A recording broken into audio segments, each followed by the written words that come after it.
Hello, my name is Brian Herrick. This is for Southeastern University English Literature class. I am doing a biographical talk. I will be talking about uh, Chinua Achebe. I hope I said that name right. He is the writer and novelist, best known for his work in Things Fall Apart, which is an African novel. Achebe was born in eastern Nigeria into the tribe of the Igbo tribe, which is one of the three major tribes in the Nigerian country. And he was born on November 16th, 1930.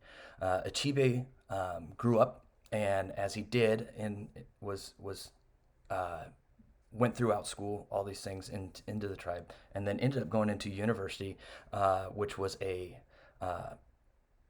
the he was the first student to be accepted into it was called the university, and he was the first one admitted into this college. He had went in to study medicine, but after taking several classes and learning from a European style writing style, that he was very frustrated with the portrayal of the African culture and how they were portrayed as buffoons and savages, and so he decided, instead of studying medicine, that he wanted to become a writer. In 1960, he wrote his first novel, which was Things Fall Apart, discussing the Igbo tribe as well, and kind of the culture, the context, and kind of the impact that the European civilization came in with their missionaries and trying to change the way everything did.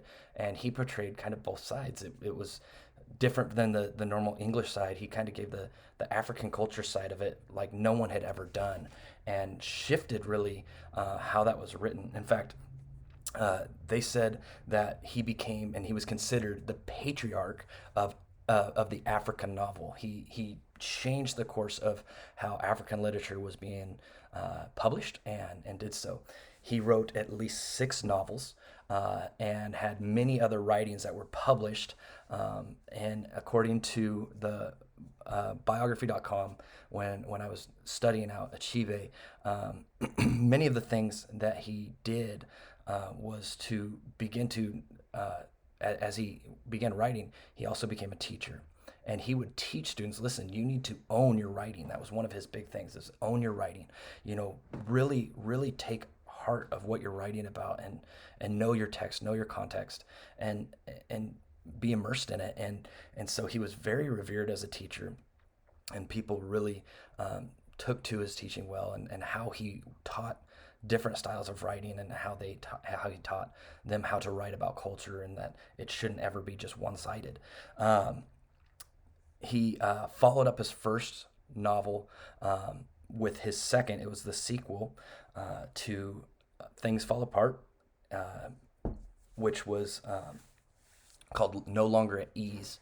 And as he wrote that, it just carried on the story of the Igbo tribe, and the main character there. I struggle pronouncing his name, and I really don't want to butcher it. Yeah, uh, I'm terrible at speaking that. But in 1961, he married Christine, which was his wife. They had four children, and lived their lives. He went on to teach at Brown University and several other universities, for his teaching in literature and writing. In the 1990s, he was in a car accident that left him paralyzed from the waist down, according to the the Britannical.com. And he spent the rest of his life from 1990 until his death, where he spent it in a wheelchair. Upon his death, the New York Times, for his obituary, which when I read this, I thought was really cool. They said that he was one of Africa's most widely read novelists, and one of the continent's towering men of letter.